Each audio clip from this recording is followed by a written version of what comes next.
I'm LuckGangKibias, and I just got on the port with Dirty Glove Bastard. I remember I was deep down in the pit. I remember I was stuck and I was on my dick. Now young nigga really starting to really get rich. Only here for the Alright, today we got LuckGangKibias in the building with us today. Yo, what going on? Mr. Big 33 is in the building. For sure, man. What you out here working on in Atlanta?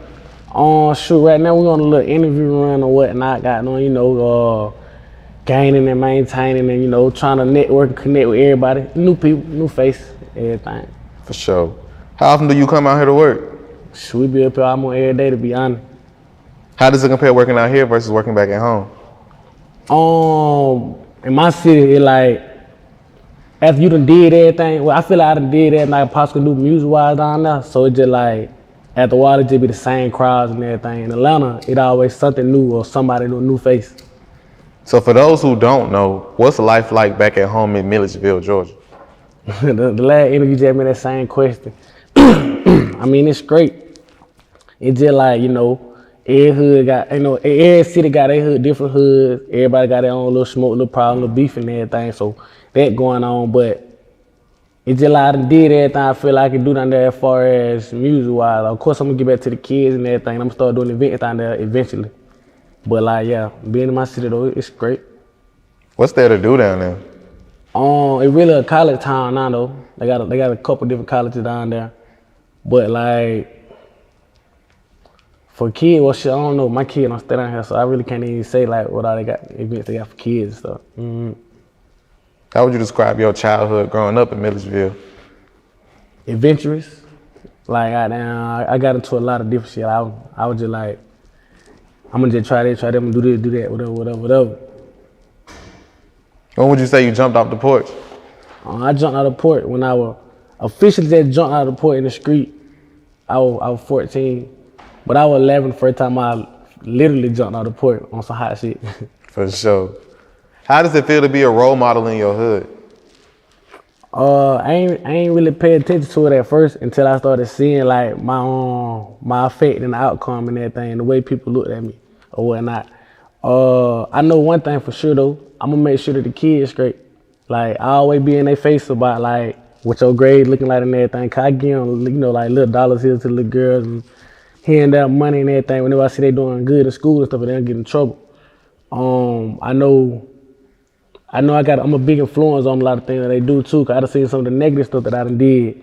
And then like the younger ones, the little weebles, they turn around and kind of did some of the same shit.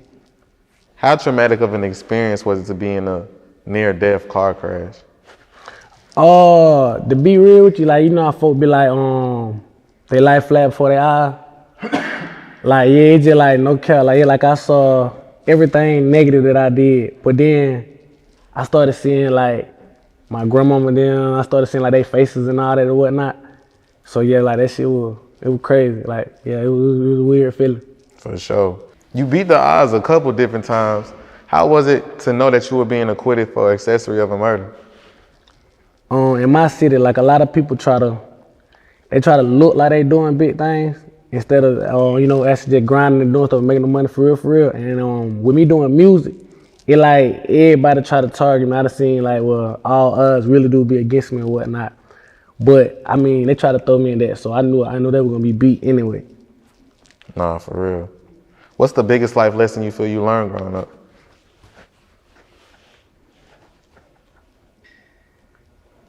Respect always come first. It goes a long way. And never bite the hand that you feed you, or never turn your back on who had your back when you were fucked up. Solid. When would you say you started making music? Like just rapping wise, I've been rapping since like 9, 10.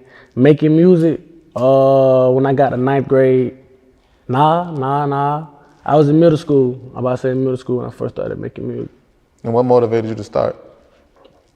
Just like seeing rappers and stuff, and then seeing some of the people that was around me that were rapping and everything. Like, like watching 106 in Park. Like, yeah. I ain't gonna count. I wish they would never canceled that, because they were one of my goals to get on there. Yeah. You think they'll bring that bitch back? They should. They definitely should. That shit was a big impact on culture. Who would you list as some of your musical influences? Musical influences. Like, well, music-wise, like, not really influence-wise, but music-wise, like, okay, like, I fuck with Whoop real strong from Florida. Like, I just like his lingo and like how he just kick it flag. Like, that kind of what made me just say, fuck trying to rap a type of way. Just get in on you, however it come off. Also, Trouble. That's another reason why I be like so nonchalant in a lot of my songs, and I be straightforward, and I just, I ain't gonna snitch on myself about what happened, but I just tell how shit played out or whatever. Boosie, of course, Master P, most definitely. And like, I don't know if nobody noticed it, but like in all my songs, I say, like, hit that Master P on it in every last song. Yeah, hard. When did you start taking music serious? Like 2018, when I was just like, okay, it deeper than music, it business behind it. So I started I started reading more between the lines. I started looking at the screen counts, the analytics. I started looking at pretty much that marketing, promo, like the YouTube ads, Instagram ads, all that or whatever, social media ads. But yeah, so 2018 when I started taking it serious for real. For sure. How did you get your rap name? My brother Dolo and Corny King, they had started Luck Gang, and my last rap name, I kind of had the same conversation. That shit crazy, but my last rap name, it wasn't friendly. You feel me? So I ended up Luck Gang. I'm in the rap group with them. My name Kibias, LuckGangKibias. No, for sure. Talk about performing at the last birthday bash before Corona swept the world. Oh, that mall was extra pipe, bro. Goddamn, it was the first time experience, so I ain't really know how this felt, but I ain't never been really nervous when performing. Like my first time, probably the only time I ever nervous, but shit, I went on that bit. So the crowd got them piped up anyway. I always talk to my ladies when I grab the microphone. I tell them to make some noise. I always want to scream, so they just turned me up. For sure. Yeah, me and brother had that mall jumping. What's your current thoughts on the rap game? I feel like everybody gonna keep mimicking sounds and everything, but I just feel like as long as you kick your own shit, you know what I'm saying, you're gonna make it and everything. The industry, I really can't call what really going on, but like from what I done seen and some of the experience I done had and everything, of course the industry ain't shit. It really fake as hell. Yeah. I about to say like a lot of that shit be made up. Like I done seen a couple rappers like fake their Instagram, you feel me? And then I went and looked at it on Instagram, like damn. So like yeah, it's fake as hell. What's the biggest risk you took in your career that paid off? The biggest risk I took in my career that paid off. I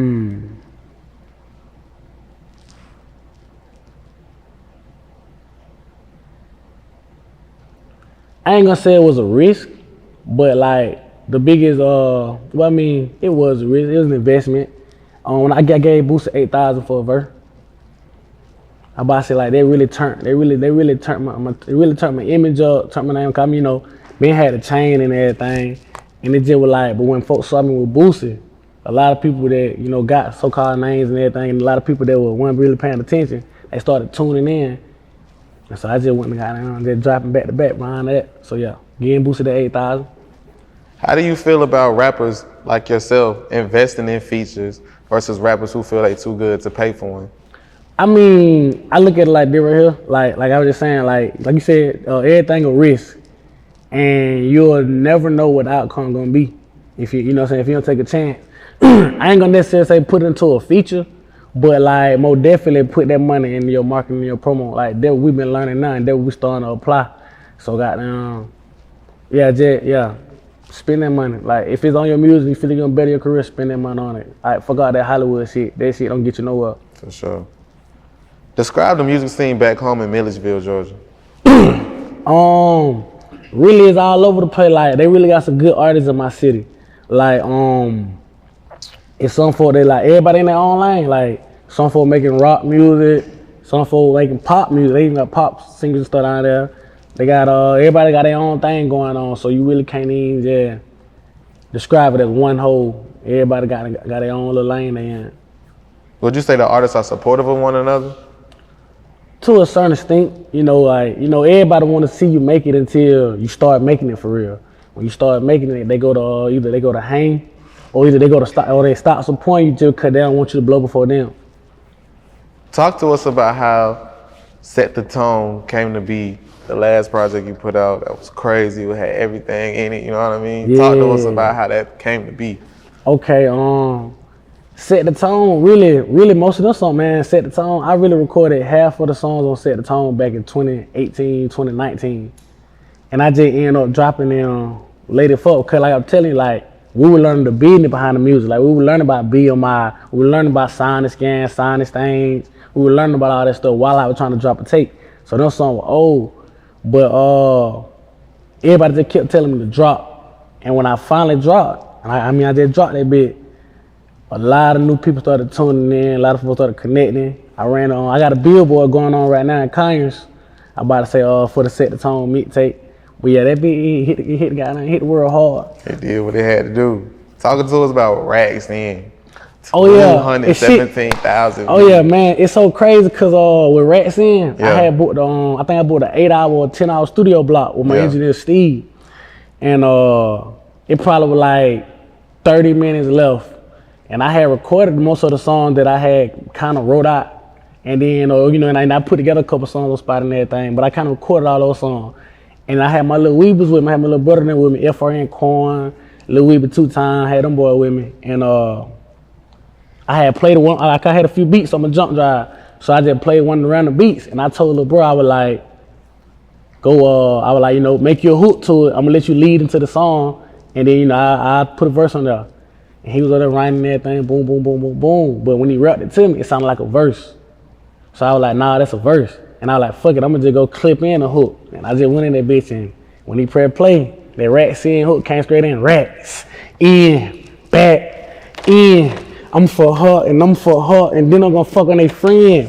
Damn, I did it again. All right, it just came, so we just kept going with it. That was an accidental song. For sure. And then cameras with Boosie went crazy too, like you said. Oh yeah. That's where I got a lot of my screens from right there. Shit, with cameras, it pretty much was just, I was just looking at what was going on in the hood and everything. Like, they threw cameras up out there for real. And the police swerved up on that one day. We were trying to shoot the video to that song. The police swerved in and shit. Goddamn, they talking about they came from the live, cause they saw the live video, whatever. But yeah, camera went crazy too. That's hard. What would you say is your personal favorite song from the project? That's a hard one. Thinking Out Loud, my favorite song on there. Thinking Out Loud. That song probably went over a lot of people's heads on that one right there, but it pretty much was just like, I was just thinking out loud, and I was just really rapping all my thoughts, like what was going on at that moment. But yeah, that's my favorite song right now. So can the fans expect the upcoming project from you? Oh yeah, most definitely. I mean, like, I ain't planning to drop no tape at the moment, none of that. But I'm on definitely a new project coming sooner than they think. For sure. But I say, matter of fact, it might be a collab project with me and my brother Stedo Rich. For sure. My boy just over there like, yeah, they coming, yeah, you know it. I'm popping it, yeah. Talk to us about your independent grind as an independent artist. Sure, I mean, it really fun, man. Like I said, I'm adventurous and stuff, so I like new opportunities, and I like running to new things, and you know what I'm saying, seeing new cities and seeing all, you know what I'm trying to say. But yeah, it's fun, man. I about to say, they really show you the difference between the hustlers and and the ones that give up and always making excuses. And then being independent, it really making me push harder. Like knowing that I got 2 kids. So I'm about to say, yeah. Would you ever consider signing to a major? I mean, of course, it's the paperwork, right? Like, I ain't talking about just the money. I'm talking about the contract. You know what I'm saying? If the contract, right? Because to be honest with you,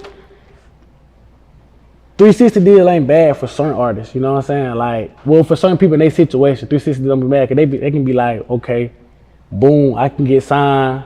You know, they gonna get their money, whatever. I get them by 3 mixtapes, then I'll be straight. They be straight for some people, depending on their situation. But I feel like if somebody stuck to me with a percentage, man, we can go half, we can go 50-50, as long as I get to own my royalties and everything, and you ain't trying to hold me too long. Like, you have me for like 2 albums, oh, I'll do that. I do that. As long as you give me enough money to play around with up front, and we going 50-50 and I own my royalties, yeah, we can do that. For sure. Talk to us about owning vending machines, bro.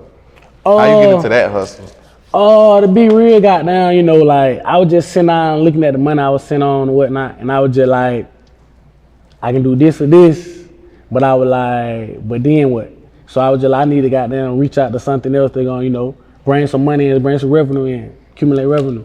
I really just tried it out, but I ain't really think it all the way through, because when I grabbed the vending machine, I had my mind set on one specific spot, cause I knew it beat. Like, I know, like, people be in and out that motherfucker all day and night. And the vending, I had ended up getting goddamn the biggest motherfucking vending machine that I could. Cause I was gonna flood that bitch and fill it up, but it wouldn't fit through the doors. So I had, you know, returning it, and I went back and ordered a smaller vending machine. So I ain't really tapped into that yet, but you know what I'm saying? But I know it's gonna pull out good. For sure. You also own stocks?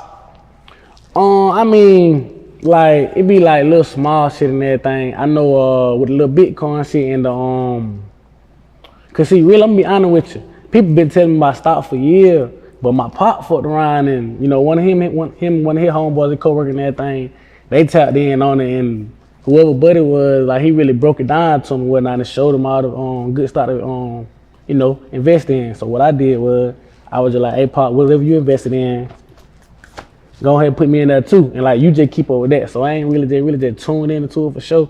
But I about to say, we made a little money off of that, and I snapped back out. I ain't staying too long. For sure.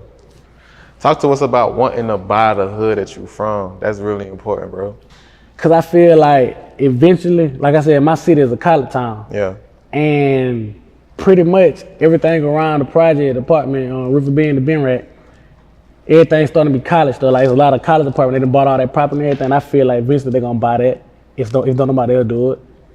And I feel like you want to be the one to do it. Yeah, I'm gonna be the one to buy it, because I don't watch my cousins done grow up over there. I done grew up over there and everything. I don't watch people, you know, I don't watch some people prosper over there. Like, big shout out to Trey, little brother going hard with the football and everything. Like, bro, you know what I'm saying? Bro gonna go all the way. So sure. I'm gonna just keep it, you know, keep the kids on dreams alive and everything. That's why I said sooner or later, before this year, what I plan on doing an event for the kids in my city. That's important as hell. I fuck with that. What else you out here working on right now?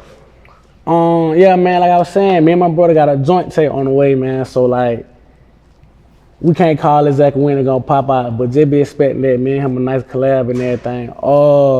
I got a project called Balenciaga Stepping. That's on the way.